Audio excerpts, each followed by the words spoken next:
Tengo arte para darte, de tus penas liberarte, tu mente contaminarte con palabras. Welcome one more time to Darte Arte podcast.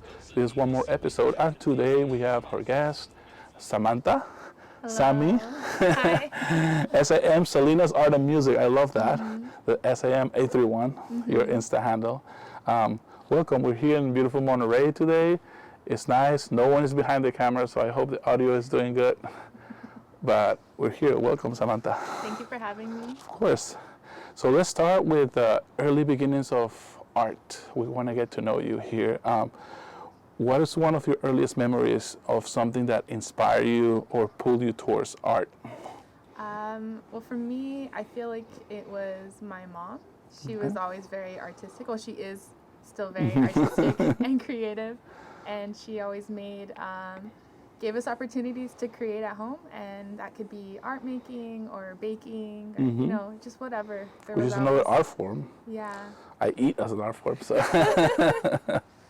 Yeah. That's awesome. And do you remember at what age, in what grade, school, or do you remember if you were more attracted to, I know you do photography and a little bit of sculpture, right? So I don't know if it's specifically ceramics, but do you remember one of your earliest memories of when you took a class or you saw something, or maybe other people saw something in you? Yeah, you know, when I was a teenager, I got recommended for a program, and the program took me abroad. Nice. And Where do you go? I got to go to England and France Wow. when I was 16. That's really And cool. I had always loved art. I had already been taking art classes in high school, but I think that really made an impression on me. I got to see some beautiful artwork in Paris and in London and, you know, all over. And yeah, I think that's where it really kind of pushed me to pursue it. What do you do to get these people's attention? I don't know. What were you doing at the time? Was it more drawing or was it photography? Do you remember? I had been recommended for the program as a child. And so you can kind of like, you get the offer every year and then you kind of decide. And it's pretty expensive, so I had to fundraise and stuff to attend. I certainly didn't have the money to go to do something like that. So the year that they were going to England and France, I decided I wanted to go. And so my family and we fundraised and we found the money and we made it work. That was awesome. And I was able to go abroad and see some really incredible work and visit really beautiful museums, historical sites. Does the program focus on one art specifically? Is it more drawing, more sculpture, more photography, or is it pretty open? It was a program that I feel focused more on, I think, the complete experience. Okay. Yeah, so it wasn't quite an art program, but the program just took you to do all these cultural things.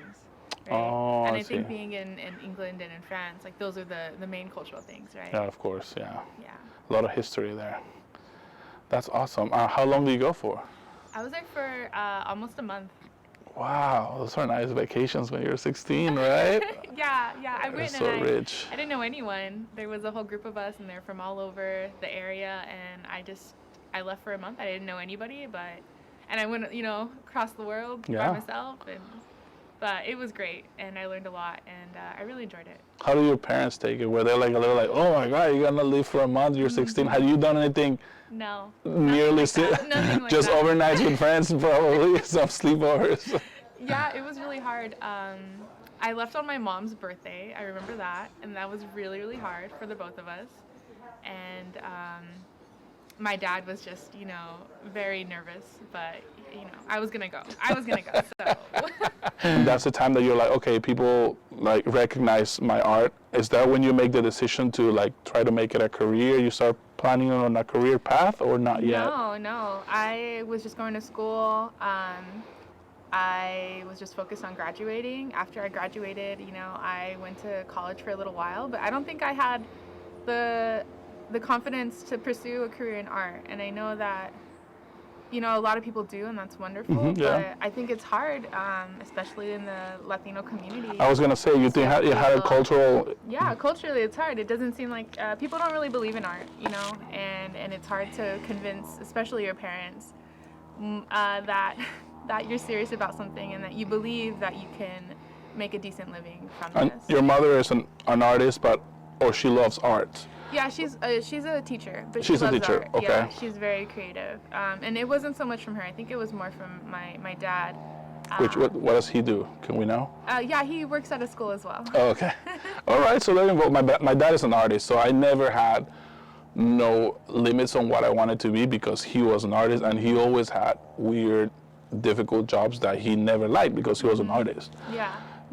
Nowadays, or even back then, if you don't get discovered by a curator, or I don't know, they have a specific name. I don't know. You might know it a little better. I'm blanking out, but you have to be the artist and the business person. And my dad was really bad at being the business person, so he never made it. And he was like, oh, I don't know what. No, I feel like I think he's good, but he was never discovered. So he's a little bit of a frustrated artist. But for that reason, we never had any limitations of what we wanted to be. Now, when we grew up, we're pretty poor in Peru. And that's just the drive that we got. Like, I never thought I wanted to be an artist. I did art all my life, like writing poetry, drawing, photography, all of it. But I never thought it would be a decision that I would make for a career or even for making some money. I never saw any money in it, which is also a very pure thing. You do it because of the love of it. Yeah, the passion. But it's strange how in more so in the Latino community, I just interviewed Nati Coraza a few days ago, and she had the same thing where like, I didn't have the confidence to say, oh, I want to be an artist. What was your other option? Do you have any other idea of what you wanted to do? I wanted to go into hospitality. Oh, right on. Yeah, I thought this was a cool area. I love food. I love cooking. There you go. I was really close to going to the Art Institute after high school, but I realized that I don't think I was prepared for that. So, like I was saying, I went to college for a couple years after, and then I kind of just dropped out. I was working a lot, and were you just taking general classes at that point? Yeah, yeah. And some things happened where I really just had to support myself and do my own thing. And so I dropped out of school for a really long time. And so it wasn't until 2016 that I went back to school. And I struggled a lot with what I wanted to do, and I'm sure like everyone, you change your major a bunch, but I decided to be an art major, and it was a big leap. Was it when you were in school already? You were like, okay, I think I was back in school, and I was like, all right, this is what I want to do. Okay. So, how did that go in the beginning? It went well. I don't know, I think returning to school as an adult is difficult. It's intimidating. We all have this idea of a timeline and what you should be doing at what age, which I think is completely irrelevant. Well, I've been always called a non-traditional student because I migrated to the United States when I was 17, but I didn't get my papers in order until I was 23. I joined the military. I'm out of the military at 27, so I'm going to school with kids that are like 18. Yeah. So it has pros and cons, because then you don't have, you're a little more focused because you see a little bit of what money's worth. But also I was already married. So it was difficult to, let's hang out, or let's stay for a lab, or let's make those connections, hang out at the library, or take advantage of all the resources, because you already have an adult life. So it's a little bit like go to school, get my grades, and get out of here, kind of. I did get to enjoy it though, but I did my undergrad in Texas while in the military, which was a very smart choice. So when I got out of the military, I had an AA, just in general studies, but that helped me a lot. I kind of had the opposite experience. I went back to school and I went to Hartnell, and I connected with so many people, and I loved it, and I made a lot of friends, and I started a club. It was called the Pottery Club. Nice. And we made ceramics. And then I joined student leadership, and I did a lot of things for their associated students. And I think that's what really changed everything for me. Wow, that's really cool. So you got really involved with the community, very involved, and it kind of made me realize like the power, the capability that I have to be a community organizer. And I think that's where my passion really lies, community organization. So that opened up a lot of doors to me, a lot of experiences. I also tutored while I was at Hartnell. I was a math tutor for a little while. Math, so you're an artist and a mathematician. Okay, all right, that's a good combo. And so I think what motivated me to really pursue art was these experiences with young people. And I know I'm not that much older than the generation that's in college right now. I am, but I still connect. It keeps me young, I feel. yeah, right. But I really love this younger generation, Gen Z, and I think they're wonderful. And I want to be a part of future generations, right? Of course. And so my plan is to finish school and come back to the community and work within the community and art and kind of be at the crossroads between those two. That's awesome. Yeah. And so when you started your art journey, how into photography were you? Were you doing a lot of photography, or were more of a pottery and stuff like that? I was a potter for a long time. Okay, so a lot of ceramics. A lot of ceramics. I've taken every ceramics class at Hartnell, and then I've repeated them because I loved it so much. And photography is kind of interesting because it just happened. And it's one of those things where I just decided to pick up a camera, and it just clicked. And no pun. No pun intended. No, it really did. It just clicked. And everything just kind of flowed really easily. I first started doing photographs in 2019, so it hasn't been that long. Oh, it hasn't been that long, okay. Yeah, it's been a very, very short time for me. But it's just one of those mediums that it works really well for me, and somehow I'm really successful with it. So nice. So right now we're gonna insert some photos, right?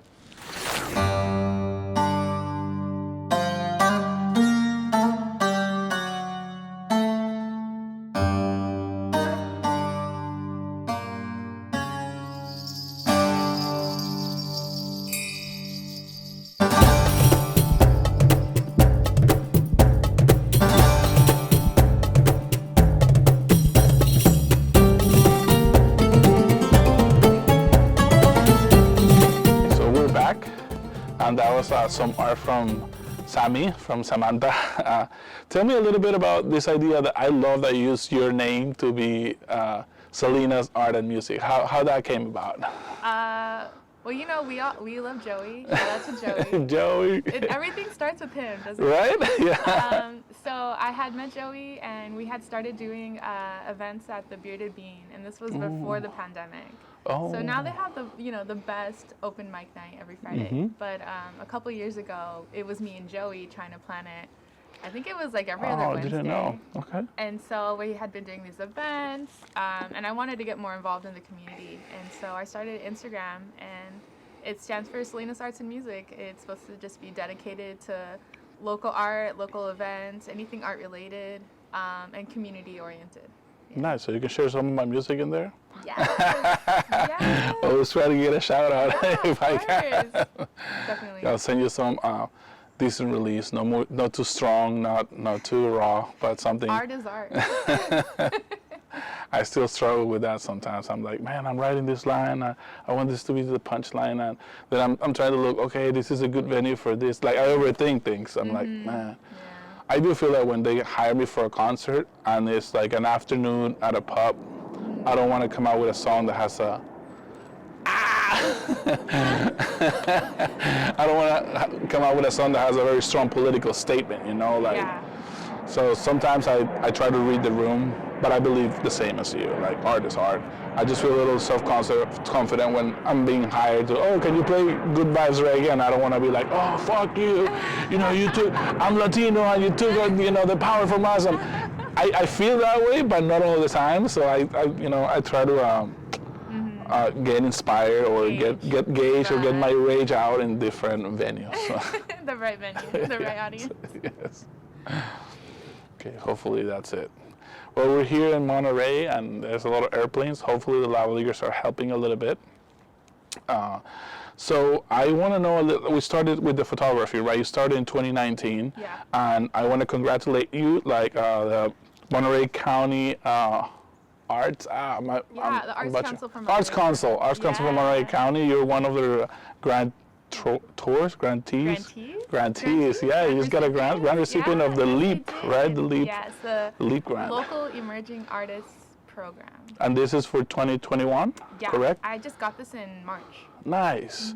And that's they support or they give you a grant for a specific project. Please tell us a little bit more about this project. So I was originally planning for our friend LeJoe to apply for this, and so my boss, shout out to Javier from Alice Center for the Fine Arts. We'll interview you sooner or later. He encouraged me to apply for it too, and I'm so glad that he did. So the application, you just kind of tell them about a project that you have envisioned, and describe, what you want to do, how it's gonna impact your community. And honestly, what you're gonna need. Like, if you're in need, what do you need? And the grant is really wonderful, and I highly recommend everyone watching this podcast, all the local artists that are in Monterey County, to apply, because it's just a wonderful program. It's not very hard to apply, and they gave me $2,500 to work, and that's wonderful because, of course, as you know, things are art supplies, cameras, expensive, mics, right? So with that money, I was able to do a summer project with a lot of our favorite local artists and just figures. Yeah. So that's so awesome. And you also used to work at the ACFA, the South Center for Fine Arts. There's one name I remember. I'm bad with names. Yeah, I was. So how was that experience? It was wonderful, fantastic. I learned so much. It was such a great opportunity for me because, as I said before, I love kind of combining community and art, and of course, art nonprofit that serves East Salinas. It's perfect opportunity for me.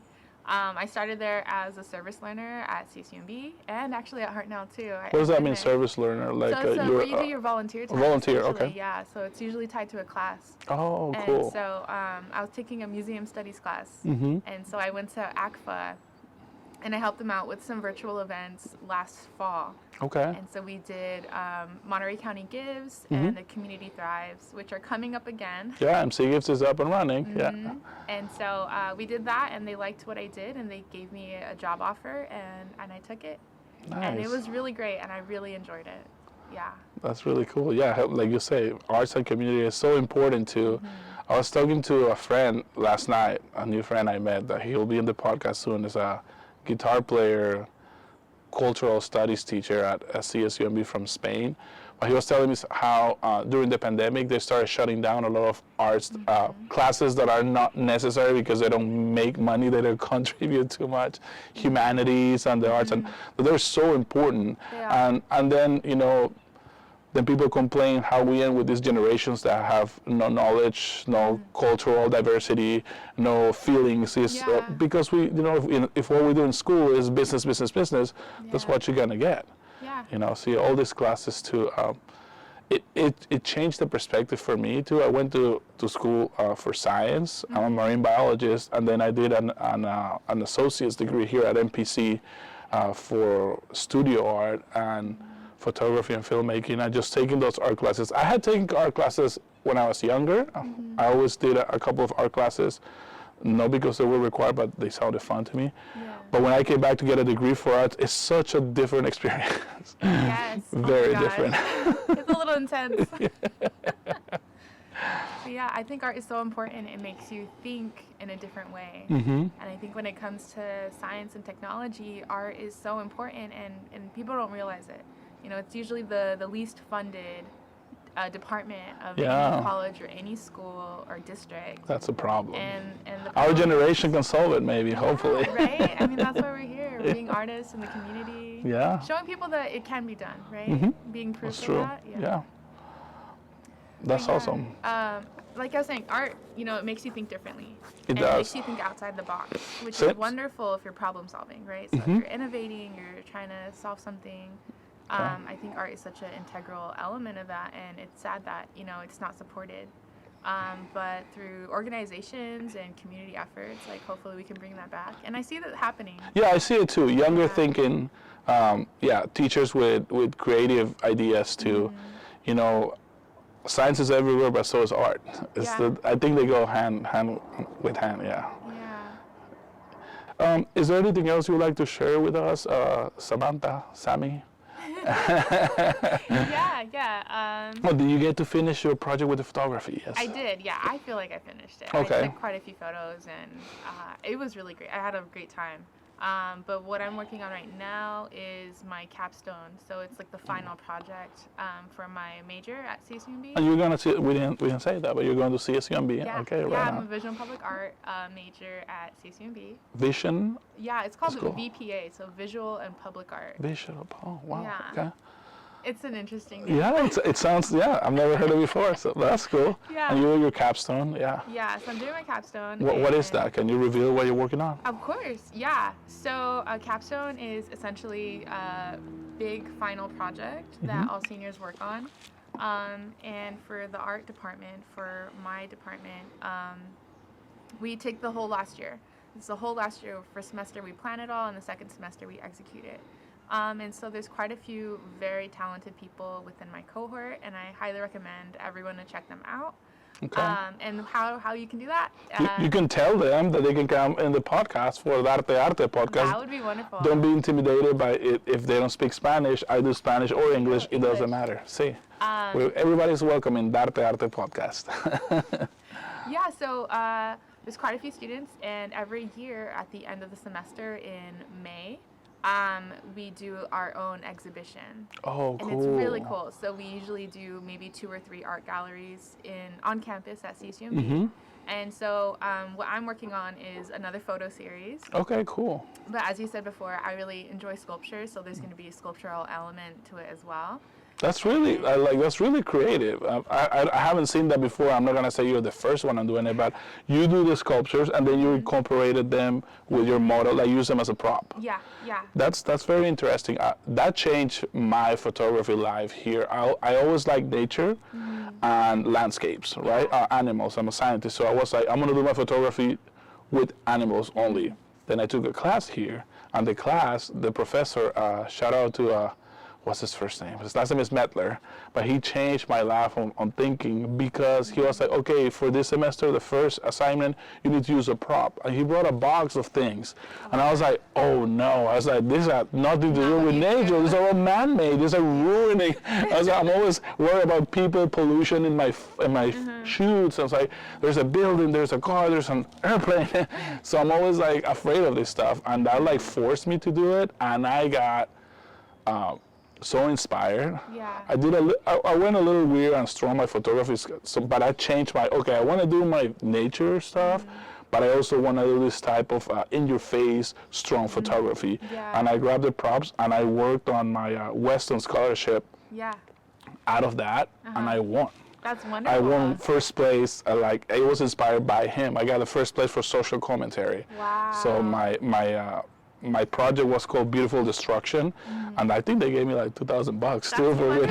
Was that all on black and white film? All black and white film, Amazing. yeah. So I spent many hours. I was childless then, so that helped. A little more time. A little more time to be in the dark room for like hours at a time. And I'm a musician, so I'm always a little pushy with the music. So I always ask Kevin, the main professor that was here, hey, can I take over the playlist? So it'll be my playlist, and I'm like developing film for hours. It was beautiful, and I loved it. I don't think I can do it right now with the time that I have, but it was great. And the payoff was like, but I remember the inspiration was, now use this. And I was like, I don't like it, but I was like, okay, I'm gonna take it as a challenge. Yeah.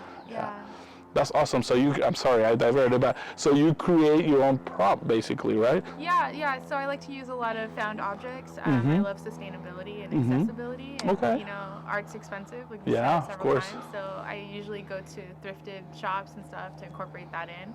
But yeah, what I'm focusing on right now is the Latinx millennial experience. Because I think my generation is facing quite a few different challenges that are, I think, kind of profound, like things that other generations haven't had to deal with, and I want to kind of explore that, because you look at Gen Z and they have so much promise and there's so much positivity around the generation, and then you look at the millennial generation and there's a lot of negativity, and it's just kind of like interesting, and I feel like there's not enough about our generation out there that kind of describes their own experiences from our own perspectives and describes the challenges that we've had to face, and we are very aware of them, right? There's been several recessions. There's been the pandemic, which I understand we're all living through right now and surviving, but I just think there's been several major events that have been a detriment to this generation. And I want to explore that, and I want to talk more about that. And you're going to talk about it from a neutral perspective, or some good things, some bad things, like analyze it? Yeah, I'm going to analyze the parts of the culture. I think that's what my work is going to be about for this project. It's mostly going to be around culture and the expectations for our generation to perform, right? The things that we're expected to do, and how does that impact us, right? The choice between preserving our own cultural heritage and also living as an American millennial. True, right? yeah. It's a very, it's a clash of cultures. And I know generations have experienced that before us, but, it's my job as a millennial to tell the world about my experience. Right? That's awesome. Yeah, I wasn't born here. I came here when I was 17, and I have a little bit of that conflict already, because I always said, I've been here for almost half of my life. That's what I used to be. Or I've been here 10 years. Now I've been here more of my life than less of my life, right? Yeah. So I'm Peruvian and from the roots, but I have a lot of experience in the United States and as an immigrant as well. Yeah. So none of that was easy. And then seeing how, you're right, like how the Gen Z is moving and is a little more welcoming and a little more diverse in a way that you get more options. And now with the internet world, that you can see everything is networked and connected, everything is on your finger. There's no more of like, no, if your dad was this, you need to be this, because there's nothing else. It's like, oh, well, actually I saw something on YouTube that I want to be a YouTuber, you know? I want to do that. It all has like everything, like it has its pros and cons. But I think that's awesome. Yeah, that's great. And this incorporates ceramics and photography? No, this won't do ceramics. I'll probably do more paper mache and plaster. Oh, okay, awesome. Yeah, so this will incorporate a little bit of everything, but ultimately it'll just be a couple of photographs in a really embellished frame. So okay, that's I'm really cool. excited. So if you guys want to check that out, it's going to happen in May. May? It's going to be at CSUMB. Okay. And so when we get closer to May. We'll put your Instagram right down here so people can follow you. So this has been amazing. Thank you so much for coming. I'm sorry about all the interruptions. I'm going to try to stitch it together in the most creative way, I hope. But we have good audio. We have a bunch of cameras. So thanks again, Sammy. This was Darte Arte Podcast. Gracias por mirarnos. Este ha sido nuestro primer episodio en inglés, todo en inglés. Yay. Pero ahí vamos inglés, español y vamos cambiando. That's it. Well done. Thank you. Bye, everybody. Bye. Tengo arte para darte, de tus penas liberarte, tu mente contaminarte, con palabras elevarte, impregnarte, con dulzuras fascinarte, pues hoy quiero que me escuches con sonidos inyectarte. Habla los versos.